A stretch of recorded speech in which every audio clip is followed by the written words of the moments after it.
بسم الله الرحمن الرحيم.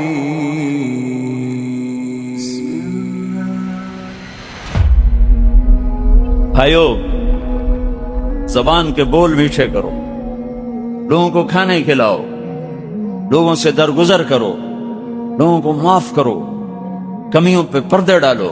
خذ العفو، اے میرے حبیب، زیادہ پکڑ تکڑ نہیں کرنی، معاف کرنے کا معاملہ ہی رکھنا ہے، معاف کرنے کا معاملہ ہی رکھنا ہے. ایک ایک منافق کا پتہ ہے، لیکن ان کے ساتھ وہی معاملہ ہے جو مسلمان سے کیا جاتا. ورنہ آپ کو اللہ نے بتا دیا تھا یہ سارے منافق. زندگی بھر کسی ایک کا نام نہیں لے کے بتایا کہ یہ منافق. اتنا چھپایا، صرف ایک آدمی کو بتایا، حذیفہ رضی اللہ عنہ. کل کوئی ایسی کوئی نقصان کی شکل بننے لگے کہ پھر اس کو بتا دیا.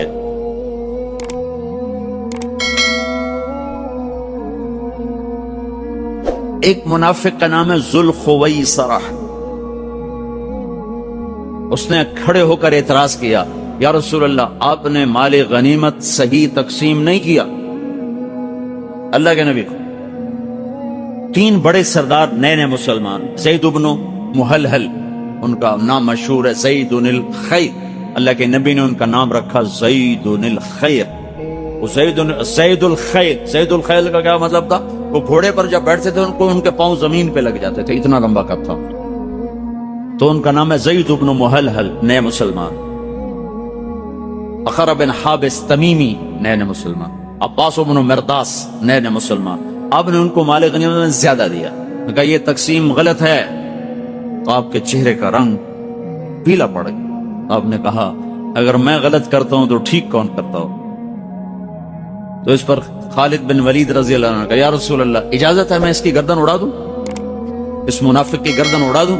تو آپ نے کہا اس نے فجر کی نماز میرے پیچھے پڑھی ہے، تو اس کو کیسے منافق کہہ رہا ہے؟ تو فجر کی نماز میں میرے پیچھے کھڑا تھا. تو خالد بن ولید نے کہا تو اس کو نماز کا فائدہ کیا ہے یا رسول اللہ؟ یہ تو منافق ہے اور تھا. تو آپ نے فرمایا اللہ شققت قلبہ، کیا تو نے دل چیر کے دیکھ لیا ہے کہ یہ منافق ہے؟ کیا تو نے دل چیر کے دیکھ لیا ہے کہ یہ منافق ہے؟ یہ میرے نبی کا معاملہ تھا. ہم نے اپنوں کو بھی توڑ کے رکھ دی. اللہ نبی آتا ہے غیروں کو اپنا بنانے کی، اور ہماری زبان کے بول اور منفی رویوں نے سارے معاشرے کو آگ لگا دی.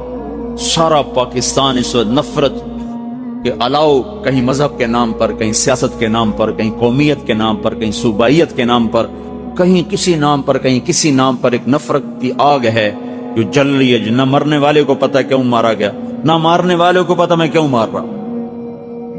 اللہ کے نبی کا فرمان تھا ایک وقت آئے گا نہ مارنے والے کو پتہ ہوگا کیوں مار رہا ہوں، نہ مرنے والے کو پتہ ہوگا میں کیوں مارا گیا قیامت کے قریب. تو بھائیو، اسلام کی یہ مختلف تعبیر میرے حبیب نے جو کی، وہ آپ کے سامنے پیش کی. اسلام کا ظاہر کیا ہے؟ کلمہ، نماز، روزہ، حج، صدقہ. اسلام کا باطن کیا ہے؟ معاف کرنا، درگزر کرنا. اسلام کا باطن کیا ہے؟ دل اللہ کو دے دینا. اسلام کا باطن کیا ہے؟ ساری دنیا کے انسانوں کے لیے ہمدرد بن جانا اور ساری امت کے لیے خیر خواہ بن جانا. ہمارے استاد صاحب فرمایا کرتے تھے جو جتنا دین سے دور ہے اتنا زیادہ اس سے پیار کرو. اب ہم نے تو اپنے مدرسے میں یہ سبق سیکھا ہے، لہذا ہم تو ناچنے والوں کو بھی جا کر منتیں کرنے لگ جاتے. 6.25 گھنٹے کی ملاقات. تو اس نے مجھے فون کیا جب میں مکے پہنچا. مولانا میں نے گھر فون کیا تو میری بیوی نے، وہ بیوی ہندو ہے اس کی، کہنے لگی آپ کہاں تھے اتنی دیر؟ فون نہیں کیا. کہ میں کمرے میں تھا. تو فون کیوں نہیں کیا؟ کہ کچھ لوگ آئے تھے ان کے ساتھ ایسا بیٹھا کہ یاد ہی نہیں رہا. وہ کیسے جادوگر تھے کہ تمہیں بیوی بچے بھلا دیے؟ کہ میں آ کے بتاؤں گا. ہم نے کیا جادو کیا؟ ایک مسلمان ہے، اس کو عزت دی. وہ نافرمان ہے، اس کا معاملہ اللہ کے ساتھ ہے، میرے ساتھ تو نہیں. میں تو اس لیے میں محنت کر رہا ہوں، خوشامد کر رہا ہوں کہ اللہ کرے یہ اس سے نکل آئے، اس سے نکل آئے۔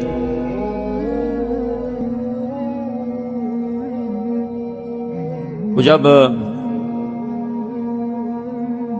وہ چلا گیا انڈیا تو میرا فون پہ بھی رابطہ اور میسج پہ بھی رابطہ۔ اب ایک ایسے چکر میں پھنسا، رائمنڈ کا اجتماع ہو رہا تھا، اس کا میسج ہے کہ میری فلم آ رہی ہے تلاش، اس کی کامیابی کے لیے دعا فرمائیں۔ میں کہا ابھی مر گئے ان کی دعا کروں تو مرتا ہوں، نہیں کرتا ہوں، کوئی جواب نہیں دیتا ہوں تو نیا نیا تعلق بن رہا ہے، وہ خراب ہوتا ہے۔ تو جب وہ میسج آیا تو میرے کمرے میں کوئی 10-12 علماء بیٹھے تھے، تو میں نے کہا بھائی یہ میسج آیا ہے، اس کا جواب سوچو کیا دینا چاہیے۔ وہ کہنے لگے یہ ہمارے بس کا نہیں، تو ہی سوچ۔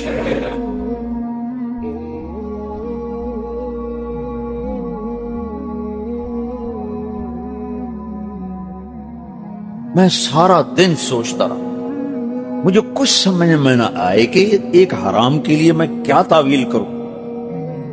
ایک مولوی صاحب کے پاس ایک گیا شخص، کہا جی میں نے بیوی کو 3 طلاق دے دی، کوئی گنجائش نہ، کوئی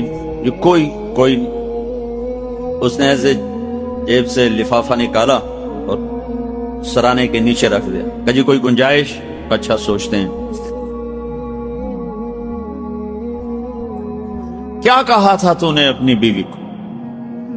کہا جی میں نے کہا 3 طلاق، کہ الحمدللہ طلاق نہیں ہوئی۔ اچھا جی وہ کیویں؟ کہا او ہوندا ہے بڑے کاف نال طلاق۔ تو آکھیا طلاق ہور شاید، طلاق ہور شاید، کوئی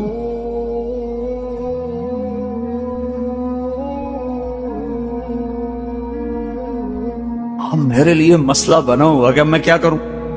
حرام کو حلال تو کر نہیں سکتا، دعا کیسے کروں؟ دعا بھی نہیں کر سکتا، اور اس کو جواب بھی ضرور دینا ہے۔ اگلے دن پورے 24 گھنٹے گزر گئے، صبح 10 بجے کی بات، اگلے دن 10 بج گئے، پھر ظہر، پھر عصر۔ میں عصر کی نماز کا وضو کر رہا تھا تو اللہ تعالیٰ نے نا ایک مضمون میرے دماغ میں اتارا۔ جو 2 نشستوں میں اس کے پاس بیٹھا، وہ بہت نفیس انسان، اس کو دین کا پتہ نہیں، اگر اسے کوئی بتانے والا ہو تو بہت اعلیٰ درجے کا مسلمان۔ بعض ہیروں پہ راکھ آ جاتی ہے، مٹی آ جاتی ہے، گرد و غبار آ جاتی ہے۔ تو میں نے اسے میسج لی کہ عامر بھائی، جو لوگ تخلیقی ذہن رکھتے ہیں یہ دنیا میں بہت تھوڑے، تخلیقی ذہن کوئی چیز بنانے والے بہت تھوڑے، پیچھے چلنے والا سارا جہان، لیکن تخلیقی ذہن یہ اللہ کی عطا اور بہت بڑا گفٹ ہوتا ہے، یہ اللہ تعالیٰ کسی کسی کو دیتا ہے۔ آپ کے ساتھ 2 مجلس میں نے یہ دیکھا کہ اللہ نے آپ کو یہ بہت اعلیٰ ذہن دیا ہے، آپ بہت بڑے تخلیق کار ہیں، کلاکار ہیں۔ تو جو لوگ تخلیقی ذہن رکھتے ہیں وہ کامیابی ناکامی سے نہیں ڈرتے، اپنے کام سے کام رکھتے ہیں۔ تو آپ کو طارق چکی 5 منٹ کے بعد اس کا میسج آیا کہ آپ نے ٹھیک لکھا ہے، بس آپ میرے لیے دعا کر۔ جان بھی بچ گئی، غلطی سے بھی بچے، اس کا دل بھی رکھ لیا۔ پھر کوئی مہینے بعد میرا سفر تھا اس طرف نیوزی لینڈ اور فیجی کا، راستے میں ہانگ کانگ آتے جاتے سٹاپ تھا۔ ہانگ کانگ سے میں نے اسے فون ملا، میسج دیا کہ میں آپ کو فون کر سکتا ہوں۔ میں فون کا بڑا ستایا ہو، ایسے نمبر پہ ہاتھ رکھتے ہیں، ٹنا ٹن ٹنا ٹن، میں کاٹ رہا ہوں پھر ٹن، میں کاٹ رہا ہوں پھر ٹن، میں کاٹ رہا ہوں پھر ٹن۔ ان کو اتنا ہوش نہیں ہے کہ یہ ایک مصروف آدمی ہے، وہ اپنی زندگی میں بچوں کو بھی پورا وقت نہیں دے سکا زندگی بھر، تو اور میرا اس کی شناسائی بھی نہیں ہے، اور کیے جا رہا ہے، بہت بڑی ایذا ہے، یہ بہت بڑی تکلیف دہ بات ہے۔ جو لوگ مصروف ہوں کسی بھی چیز میں، تمہاری شناسائی بھی نہیں، انہیں فون نہ کرو، انہیں میسج کرو، یہ میرا نام ہے، میں آپ سے بات کرنا چاہتا ہوں، ہو سکتی ہے۔ لیکن میرے ساتھ یہ ہوتا ہے، ایک مرتبہ میں رات کے 12 بج رہے ہیں، میں نے کہا 12 بج گیا، میں سو کے اٹھوں شاید مشکل ہو جائے، میں نے کہا تہجد پڑھ کے سوتا ہوں، میں شروع کر دوں۔ وہ فون چارجنگ پہ لگا تھا، کھلا رہ گیا، اس پہ گھنٹیاں شروع۔ جب میں فارغ ہوا تو میں نے کہا مختلف فون ہوں گے، ایک نمبر سے 80 کال تھی. 80. تو بڑے جگر والا ہے بھائی. بہت بڑی بد اخلاقی ہو رہی ہے, بہت بڑی بد اخلاقی ہو رہی. میں سوئٹزرلینڈ گیا تو ان کا جی ہم کسی کو موبائل پہ فون نہیں کرتے, ہم میسج کرتے ہیں کہ اگر آپ اجازت دیں تو میں کال کر لوں. یا وہ کال کر لیتا ہے یا وہ کہتا ہے کہ ہاں آپ کال کرو, تو ہم کال کرتے ہیں. ہم کال نہیں کرتے.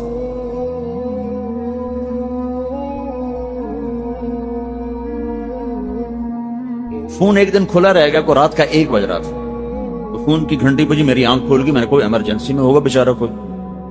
ہاں جی ایک مسئلہ پوچھنا ہے, غسل خانے میں دعا پڑھ سکتے ہیں کہ نہیں پڑھ سکتے؟ میں کہا تیری بیڑی بڈھے وہ میری جان, 1 بجے تو کھاونی ہے.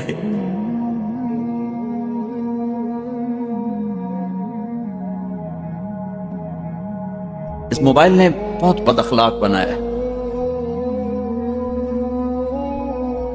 اور پھر میسج آتا ہے. اگر میں وزیر اعلیٰ ہوتا پھر تو تم میرا فون ضرور سنتے. اگر میں چودھری شجاعت ہوتا, اگر میں شہباز شریف ہوتا, اگر میں سعید انور ہوتا, اگر میں جنید جمشید ہوتا, ان سب کے کبھی کوئی کبھی نہ, تو پھر تو تم میرا فون سنتے. غریبوں کے کہاں سنو. کسی کی خلوت میں مداخلت یہ اللہ تعالیٰ نے سختی سے روکا. کسی کی خلوت میں مداخلت. قیل لکم ارجعوا فارجعوا, دروازے پر جاؤ, دستک دو, کوئی جواب نہیں ہے, واپس چلے.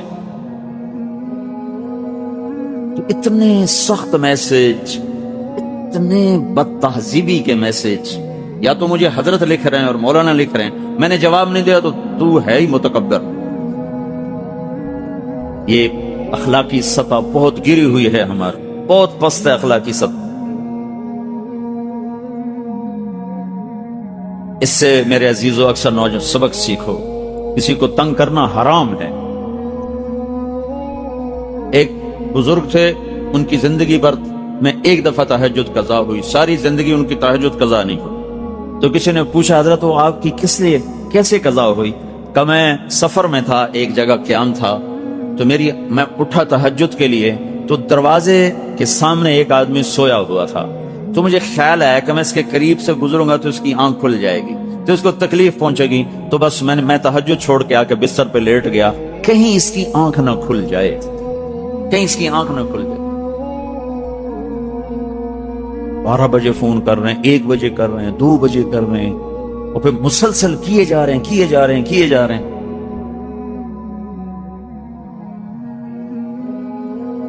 اب میں کوئی کاروباری تو ہوں نہیں کہ ٹوائلٹ میں بیٹھ کے ہاں بھائی کر دو سودا, لے لو, بیچ دو, رکھ لو, ساتھ پیشاب کر رہے ہیں ساتھ فون سنو. مجھے تو ایسی کوئی مجبوری نہیں ہے کہ میرا کاروبار جا رہا ہے. یہ وہ اخلاق ہیں جن کے سیکھنے سے زندگی آپ اوروں کے لیے راحت بن سکتے ہیں, اور اس کی احتیاط نہ کرنے سے آپ اوروں کے لیے انتہائی تکلیف دہ بن جاتے ہیں. اور مسلمان کو تکلیف پہنچانا حرام ہے, کبیرہ گناہوں میں سے.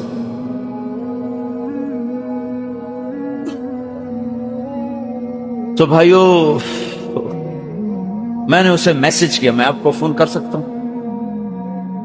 تو میسج کے بجائے اس کا فون آ گیا, تاکہ میں اس وقت دلی میں ہوں اور ایک میٹنگ میں ہوں اور میں بات کر رہا تھا, تو میری نظر پڑی آپ کے میسج پر, تو میں میٹنگ چھوڑ کے باہر آ گیا ہوں, اور اب آپ سے بات کر کے دوبارہ جاؤں گا. اور پھر کہیں آپ کی دعا سے میری فلم کامیاب ہو گئی. میں کہا یا اللہ میں کوئی نہیں کی تھی دعا, تو سن, میں کوئی نہیں کی تھی. میں کہا آپ کی دعا سے میری فلم کامیاب ہو.